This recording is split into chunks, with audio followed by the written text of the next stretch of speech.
And I think if you're booming, then you need to outsource or you need to figure out what's more important to you. Is it your time or is it your money? It literally comes down to that.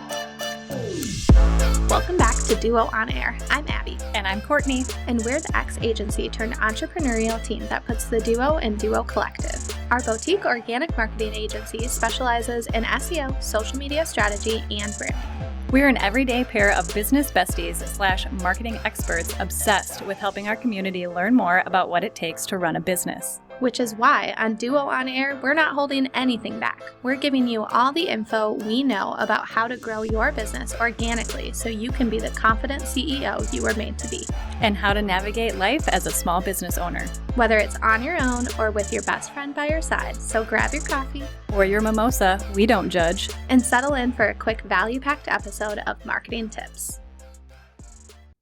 Welcome back to the Duo On Air podcast. This is episode number 70, and today we're chatting with Amanda from Community Catalyst. This is a lead generation and sales agency that specializes in helping coaches and online service providers activate their audience and connect with dream clients who are ready to take action. Now, when we think about outsourcing, does lead generation come to mind? Because if we're being honest, I'd have to say no. I think about content creation, social media management, systems, VAs, but lead gen and sales? It really feels like something huge companies do, right? Well, after this episode, our brains were completely flipped. This got us thinking about just how important and better yet profitable it can be to actually outsource this process. So if this sounds intriguing, then you are in for a treat, my friend. So let's go ahead and chat with Amanda. Hello, Amanda. Thank you so much for being on the Duo On Air podcast. Hi, I'm so happy to be here and I'm so excited to meet both of you. Thank you for having me. Absolutely. This is going to be great. I think people are really going to love what you have to share. It's going to be awesome. So how about you start by just telling us about you and your business and what you do? Sure. I'll just, my little backstory is I actually live in Canada. I have two little ones. I have a 4 and 2-year-old. And I've been in my business for about, I'd say 3 years seriously now. And really it's the last year, I've kind of like doubled down on everything. And I do lead gen and sales for service providers and coaches. And that is really, I offer it as like a done for you service and consulting. And it is like by far my favorite thing to do. Like, that's awesome. And I love that you say that because I think so many of your clients and other people would be like, oh my gosh, that is my least favorite thing to do. Absolutely. Yeah, pretty much. Yeah. Pretty We're much, glad you exist. That's for sure. How did you get started in this? Like, were you doing this previously with like a different job? Did you just like start doing something else and naturally led to this? Or did you always know this is like what you were meant to do? I never did anything like this ever in my corporate life. Everyone laughs at my backstory. So I used to actually be in oil mining and I was a heavy equipment operator. So I used to work. Very different. That's crazy. I worked in a team about 200, mostly men. And my husband and I used to live in a very small boom town in northern Alberta, Canada. And that's what I did. I operated the biggest equipment in the whole world. And that is actually pretty impressive. It is. That's insane. I'm a very tiny person. I'm like 5'4". I'm a very petite little person. And so you're just out there running that. You're like, I loved it. Yeah. I absolutely loved it.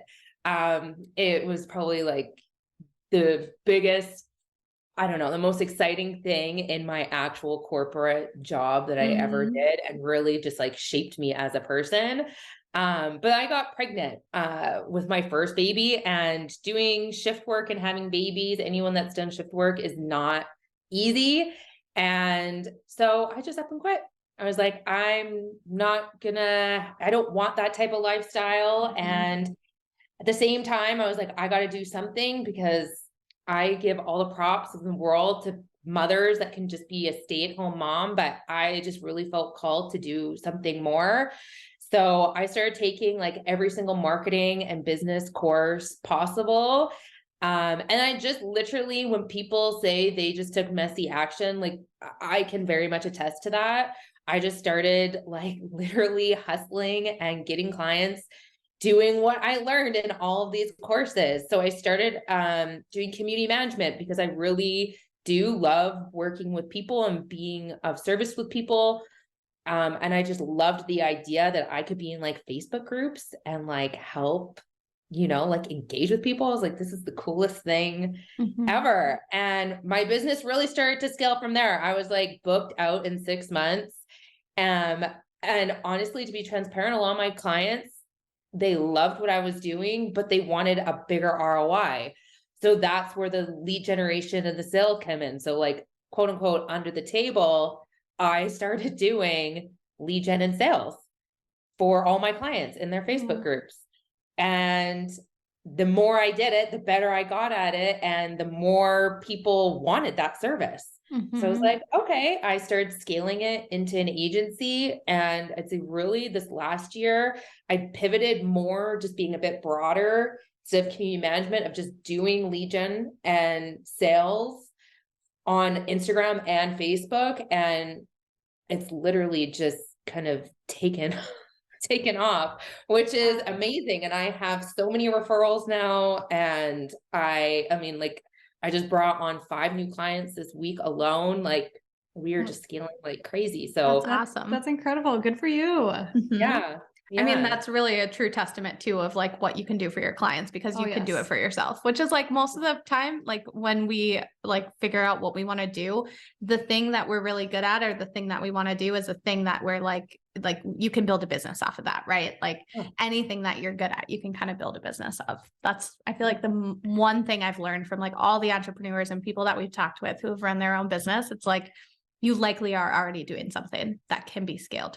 Yes. Yeah, exactly. And I think it's just a lot of people I talk to too are just really afraid that they don't have the corporate skill to transfer online. I feel like I am just like a true testament that you don't have to, like, you can learn anything and Absolutely. make it into a business. Yeah. Which is that's just like so inspiring. I think, because I think a lot of people out there kind of get stuck on like, well, I can't do that, or like I have to go back to school, or I don't have those kind of tools or techniques or whatever. But like with the internet nowadays and just self-teaching yourself something, if you're really dedicated and passionate about it, you can really do anything.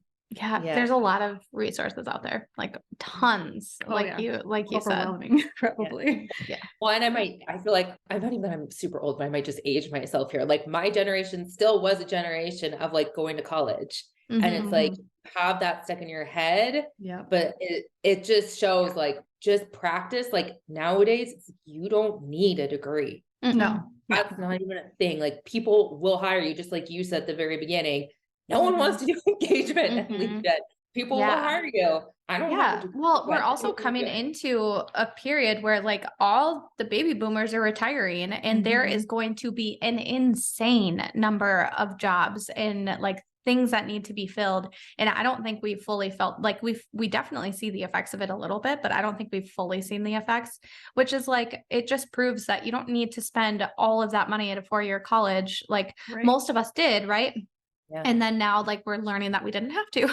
Like there definitely is learnings, there definitely is relationships, there's community, there's things that came out of that are good too. But it does not need to be a handcuff. Like it should not hold you back from pursuing something. And I guess the one caveat, like please don't like DIY become a surgeon. Like there's like, certain things. But yes, like there is a caveat for the to most part. Yeah. Like there's certain skills if you're doctors and all of that other stuff. But scientists, I don't know, please please, yeah, we need you. Okay, so I'd love to talk a little bit about like sourcing good quality leads, because I think this is like the biggest thing that people struggle with is like lead generation and like where to even start, especially if business is slow, because you can come off so salesy and like aggressive when you really want the business, right? So like what's the first thing that you kind of do to help source good quality leads? I think sourcing for us anyways, it is a combination of things. Like if you are finding that it is really slow, we look at a few different places. if you have an email list, we kind of look at your current audience. Like if you have an email list, we literally will go and find all of those people on Instagram or Facebook or wherever that list may lead and start conversations that way and try to re-engage your list off of email. Your actual list. That's From there, yeah. And from there, honestly, we look at old leads. We will go and re-engage that way because honestly, that's like the hottest pool possible. I find a lot of clients think that they have no leads, but they actually probably had a handful of them sitting there. They just got friend zoned, as I like to call it. So it's going back and auditing what was going on in your conversations. Can we re-engage? Do you have any clients that could be upsold? Like we really want to just take a look at everyone that's in your current ecosystem first before we go out and do any sourcing, like quote unquote coldly. But if you really have nothing from there, what we would do is then hashtags. Like to me, hashtags are the most powerful. I'm not a big believer of like going to competitors. I feel like that just kind of gives us still a weird vibe, to be completely honest.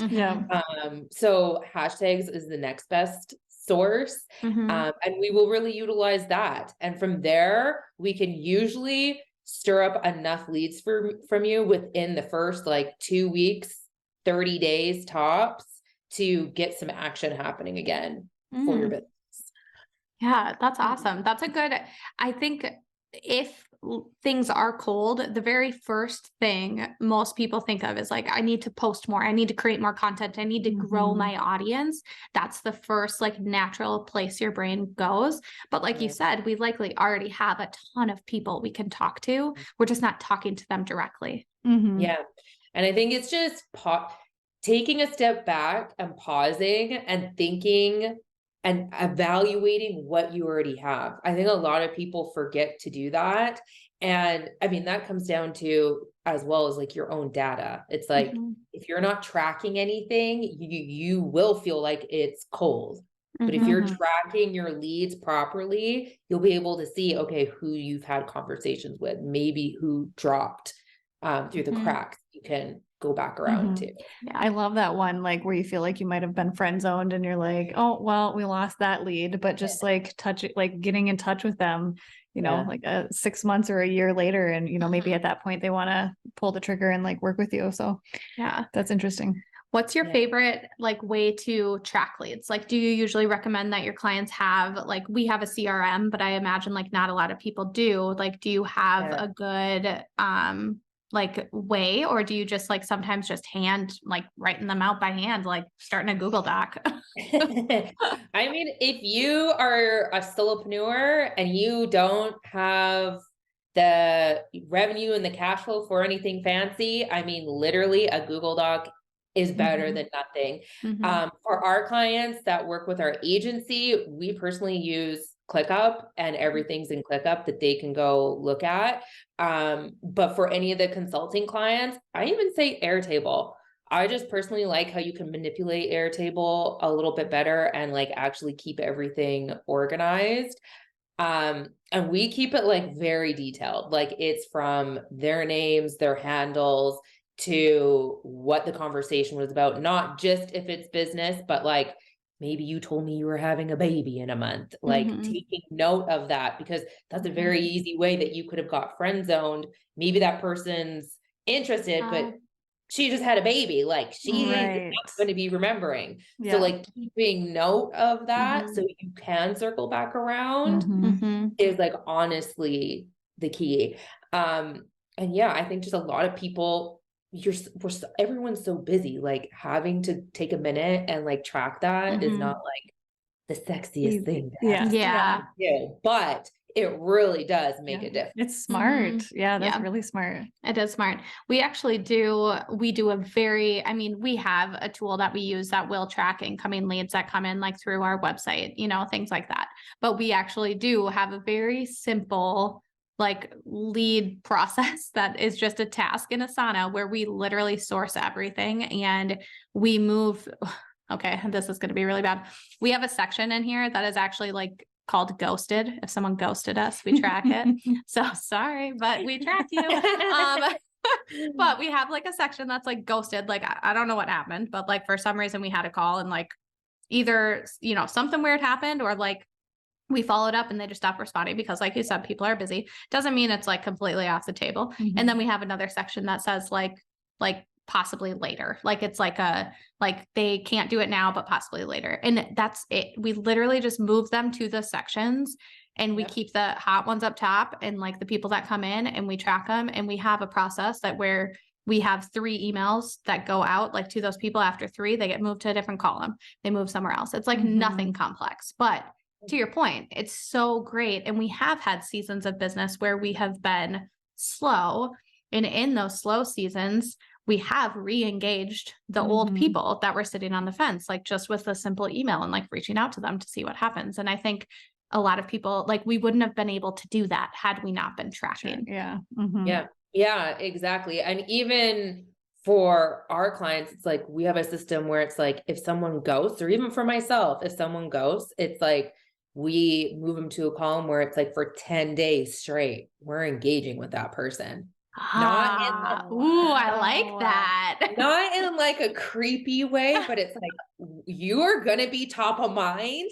And Yeah. remember that I sent you that proposal for the next 10 days. Yeah. Wow. So how do you engage with them? Like for those 10 days, Yeah. what do you do? Like, is it like DM? Is it just like liking Yeah. their posts? Is it like DMs? What is it? It's not DMs. It would be like story replies. It would be Mm. like liking and commenting on any piece of content that they have going out. And Okay. literally, like if they have a new piece of content coming out every day, it's like commenting on that, Mhm. all of their stories. Like, I Yeah. mean, everyone goes and looks at who's watching their stories. So it's like going Right. and watching all their stories. If I can leave a comment, commenting, and Yeah. literally That is genius. Yeah. It's I mean, great. honestly though, like I always like to think the best of people. So I'm usually like, oh, they were busy. They got busy. Like something came up Sure. or like something shifted in their business and they literally just haven't had time to say like, sorry, this isn't aligned anymore. Like things like that. Like people are human. Totally get it. I wish Mhm. no one ever ghosted anyone, but the reality is it happens all the time. Yeah. And so I think it's something where like, if you actually, and it's not like in a super salesy way, but it's like an organic way just to tell someone like, hey, like We're I still care about you. here. We had a great conversation. Like I'd love to work with you. And like I'm here watching you, cheering you on. Like in that organic way, it's like a way to build a relationship that maybe it will turn out and maybe it won't. But either way, you've done it in a way that feels good to you.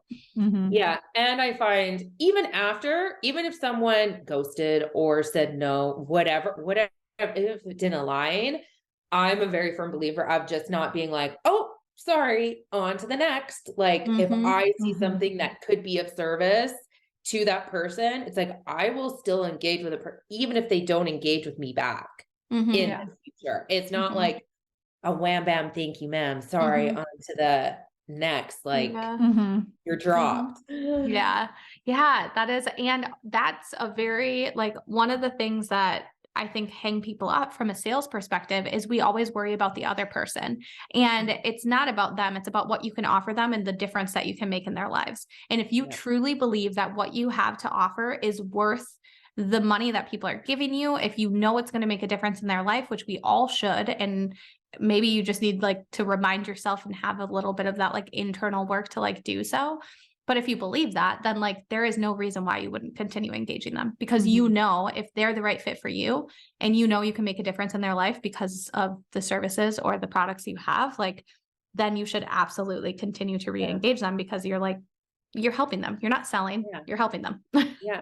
And sometimes people might even be embarrassed. Like I always think of that too. It's like maybe they really did want to work with you and then they go look at their finances and it's like, okay, maybe I Yeah. like the Yeah. gun, right? Mhm. And then they're just too embarrassed to go back and say, Mhm. sorry, I can't. because like Yeah. it can be awkward, right? Yeah. So Yeah. I give people the benefit of the doubt that way Mhm. too, where it's just like, it's fine. Like Mhm. we don't need to make this an awkward situation. Like Yeah. maybe later Right. down the road. Mhm. Yeah. So I think We've literally all been there. There isn't everyone out there who's talking about like scaling to X figures, like I made X amount of money every month, like all of that kind of stuff. Those are all sales tactics, right?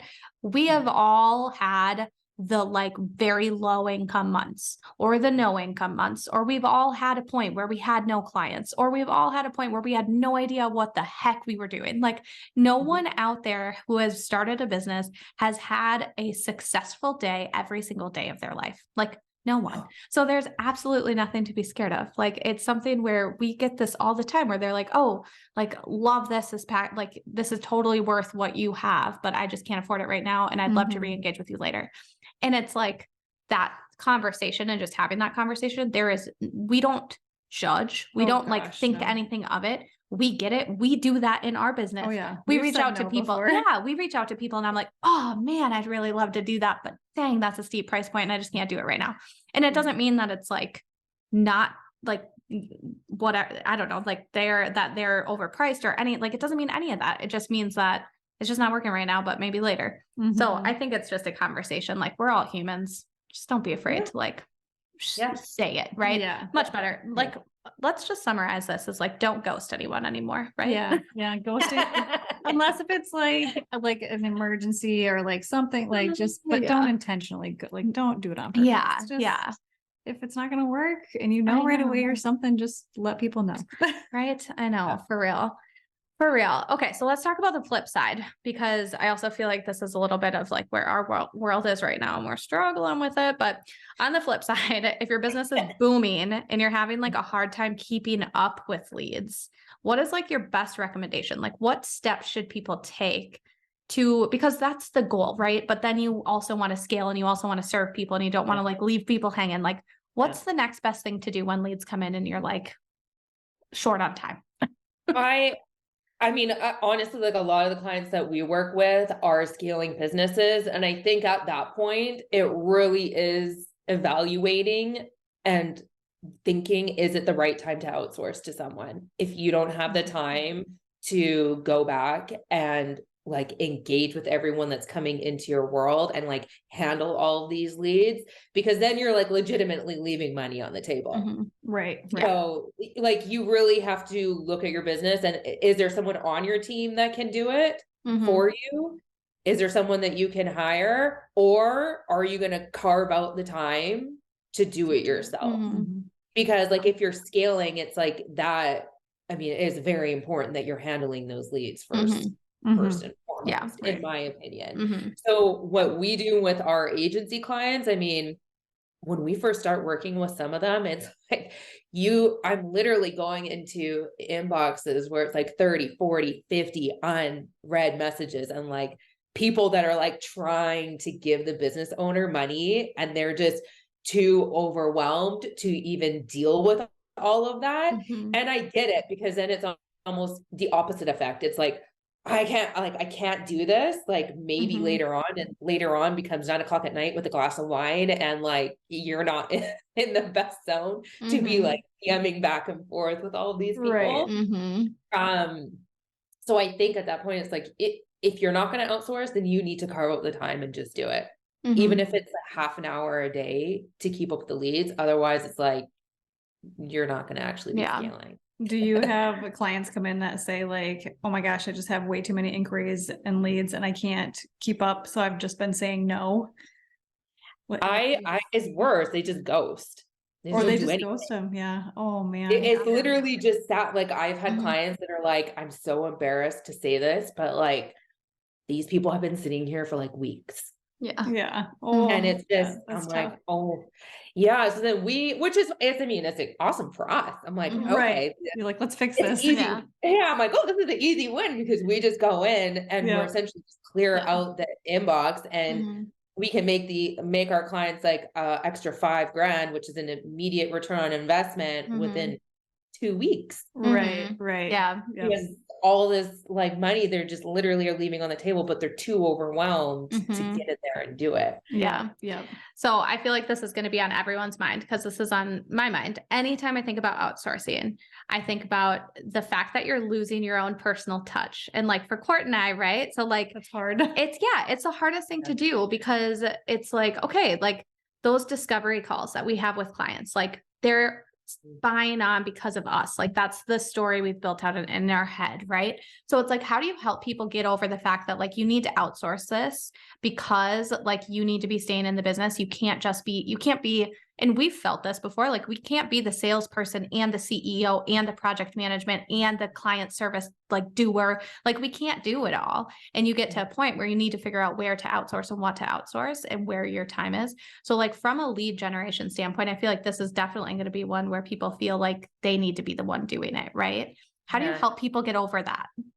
I mean, honestly, this has come up so much for me lately. Mm-hmm. And the biggest thing too, to your point, it's the brand voice. So it's like, if I'm in the DMs, it's like, how do I know? How do you know as a business owner that I'm going to like uphold the brand voice and your values and all of those things when having a DM conversation? And to me, there's a couple things. First off, we're never going into an account without doing our own research. So we're learning all of your offers. We're learning about your brand, how your brand voice is, learning about you personally as a person, about what you like and you don't like. So then when we are going into your DMs and having a conversation on your behalf, we are getting as close as possible to uphold your brand voice. Number two, I think it is at some point you just have to trust. As like, maybe weird as that sounds, but it's like if you're not going to do it and you know you have to outsource, then it's doing your research, getting the receipts, and just trusting and hiring that person is an expert and has the best interest at heart for your business. Just like any other aspect. Right. Yeah, for sure. Yeah, I agree with you. And I think that's so important to uphold like the brand values and also taking the time to actually understand like who we are as humans, because that is a piece of like our outreach is like actually like making it personal. Like we do relate with them on the terms of like we have the same age kids, we have like this pets similar, or like we also love gardening, like whatever it may be. Like there's things that we try to relate to on the very first conversation. And I think when you outsource that, you have to know that someone else is going to be doing the same thing on your behalf. Yeah, exactly. And I have a client that we've been working together for like maybe 30-ish days, and she's a service provider. And that was her biggest fear, because she's actually outsourced, which I'm sure a lot of people have experienced this as well. They've outsourced their lead gen and engagement, and there was some cringy things happening with the people that they outsourced to, where they weren't upholding the brand voice. They were leaving messages on read. They didn't actually know how to sell. Anything that you could have heard in the online space that was happening in this particular niche was happening for her. And it was one of those where it was like, but I don't have the time. Right. And for us, when she came to work with us, that's exactly what it is. Like, okay, well, I'm going to show you how we properly do it and how we're changing this narrative in this niche. Yeah. Because it's your reputation. I mean, it absolutely is your reputation. And it's that way when you work with anyone. Like it doesn't matter who you work with. If you work with a contractor to partner on your business, like you are giving them the trust to like uphold your business, your brand name, like your reputation. Like that's super important. It's a lot. Yeah. It's a lot of pressure for you. Yeah, there's a lot of pressure for you. It is, but it isn't though, because if I was doing the same thing, I would expect that as well. Right. Yeah. At a very bare minimum. Like anyone that I outsource to or that works on our team, like our agency, it's like I have very high expectations, because first off, just on a human level, I never want to screw anyone over. Like I would never be able to forgive myself to do any of those cringy things. And second off, like there's this weird thing too that goes around where somehow service providers, to some extent, depending on the niche, they feel like there's no ROI that has to be shown. And I think that's actual BS. Like I'm trying to change that for the lead gen niche, because it's like, no, you have to have an ROI. And a lot of people are afraid on that aspect too. So it's like, I have very high expectations. Like we're going to hold up your brand voice, because like, I would hate if someone went in my DMs. It's like saying stuff like, you don't know that I have 2 kids that are 4 and 2 and that I have a dog named Piper. It's like, you should know these things. Yeah. Right. Right. So I just think on what I would expect if I was paying a premium price, and that's just what I deliver to my clients. Yeah. That's great. Are you always talking to people? Like, are you always talking through the like owner? So like you are upholding, like you are being the owner, like basically, or the business manager or whatever. Or do you have like, is it clear that you're someone else? I guess. Does that make sense? So it's twofold. If it's in a Facebook group, we take more of like the community management role, where it's like, I'm in the account. So you see me in the Facebook group. Yep. If it's on, and I know it's like one client we have right now, the rapport I've built in that community is so high that I can sell their offers on their behalf, no problem, as myself. Yeah. When it comes to Instagram, it's as the business owner, and I don't say that you're not the business owner. Yeah. You're just upholding their own brand values and all of that. Yeah. Okay. And then email, you do email too? Where are all the places that you engage and interact with people? Just Facebook and Instagram? Yeah. Email I get asked about all the time. So it's something I'm thinking about, but I haven't gone that far yet. Right. Yeah. Yeah. That's a whole nother world, right? Oh yeah. Yes, the beast. I know, for real. Okay. Well, I think that also is like, it's just a point where people just get so scared about losing that personal touch that I think that's the biggest thing that holds people back from even looking at this as an opportunity to outsource, because they immediately think that they need to uphold that and hold on to it until they die. Right. And I think like for us too, what we do a little bit differently is like, it's very collaborative. It's not like I'm going into your Instagram account and then you're never hearing from me again. It's like, you're in Slack with me. We're going back and forth like on a daily basis. So if there's something I can't answer, it's like, I'm flagging it for you. If there's something that could maybe use a voice note, I'm like telling you, hey, go do a voice note for so-and-so. Like, it's a lot of back and forward. So it's not just, okay, I'm taking over your account and that's it. Like, I think people think it's like they outsource and then they can't even go into their own Instagram account, but it's like, it's your account. You go in and do whatever you want in there. Yeah. Right. Yeah. Right. I'm just like taking things off your plate, but you can do whatever you want. Yeah. Yeah. Okay. So what would you say too about like, there's also the whole world right now of AI chatbots. And I feel like there's definitely like a space, not to say this is all the same, because this is very different, but I also feel like there's a place for automation and there's a place for personalization, right? So what would you say, like, what's your opinion on like where automation and like AI might be better for you than like using the personalization when like with the lead generation and stuff like that?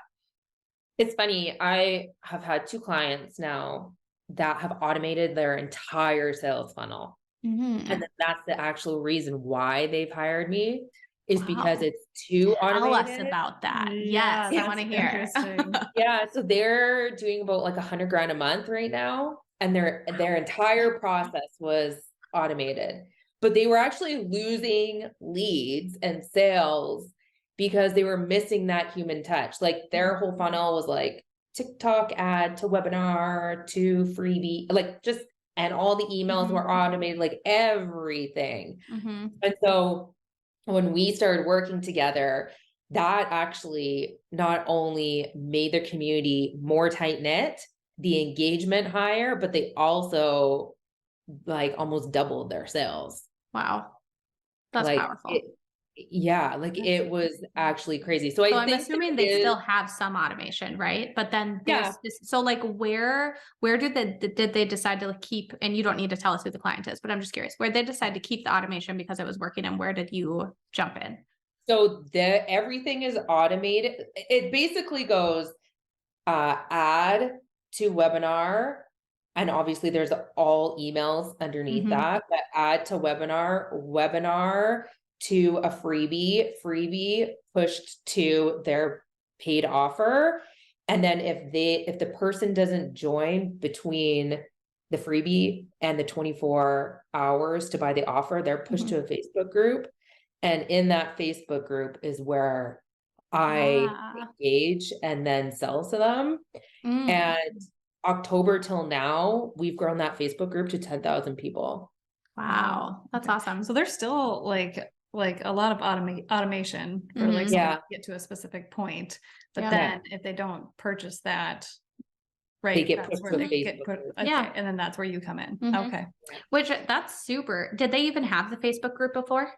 No. So that was when like we started working together is when, wow, that is really smart though, because I do think there are going to be people that go through your funnel and they know this, I am the exact right person. This is going to help me. This is exactly what I need. But then there's plenty of other people that are going to be on the fence. Like, I'm not sure, maybe it's for me, maybe not, but I'm not ready to pull the trigger because I don't know. And unless you can actually talk to someone, you're likely not going to make that. And so that was this case. It was like there was a lot of people that weren't on the fence and they had one or two questions. It was literally me like going in, answering like 2 questions, and they're like, oh, okay, and bought. You're like, that was easy. Yeah. Wow. Yeah. But it was just, that was it. It was just missing that personal connection, because the only way someone could ask a question was by emailing the help desk. And it was like, well, that's so unpersonable too. It's like, no one wants to no one wants to do that. Yeah.